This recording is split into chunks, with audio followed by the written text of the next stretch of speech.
Taip, tai su Ruslanu toksai buvo susipažinimas prieš 2,5 metų, kai pradėjau intensyviai daryti TikTok'e laivus.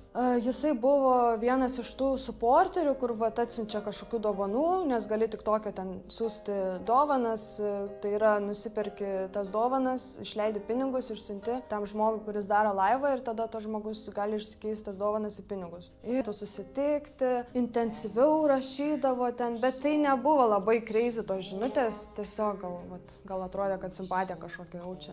Mes pradėjom bendrauti, mes nebendraujam taip super daug, jinai tiesą sako, iš tikrųjų čia labiau aš.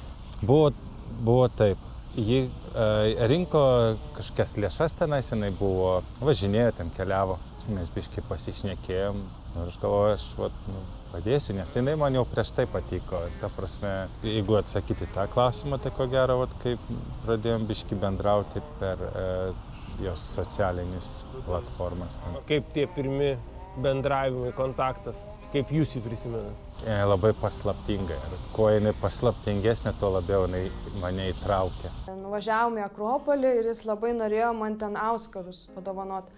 Net ne taip buvo, jisai man padovanojo auskarus kažkokius ar kažką, bet man atrodo, ar jie man netiko, kažkas nepatiko ir aš tada norėjau pasikeisti. Ir tada mes kažkaip kartu nuvažiavom Akropolį, ten pasikeisti juos. Dar tuo pat metu puokštę gėlių jisai nupirko man iškart. Nežinau, sakau, pavežiojo. Daugiausia, ką buvau, tai ranką paspaudusi. Ir po to kažkaip jis norėjo dar susitikti. Aš nebenorėjau su juo ten susitikti, nes, sakau, kažkaip įtartinai jis man pradėjo rodytis, nes ir žinutės pradėdavo ilgas rašyti, kaip ten vos ne, kad aš jo meilė esu, kad jis ten dėl manęs ir į Lietuvą atvažiavo, kad ten vos ne, kad vyras nori būti mano, tenai patėvis, žodžiu, vaiko.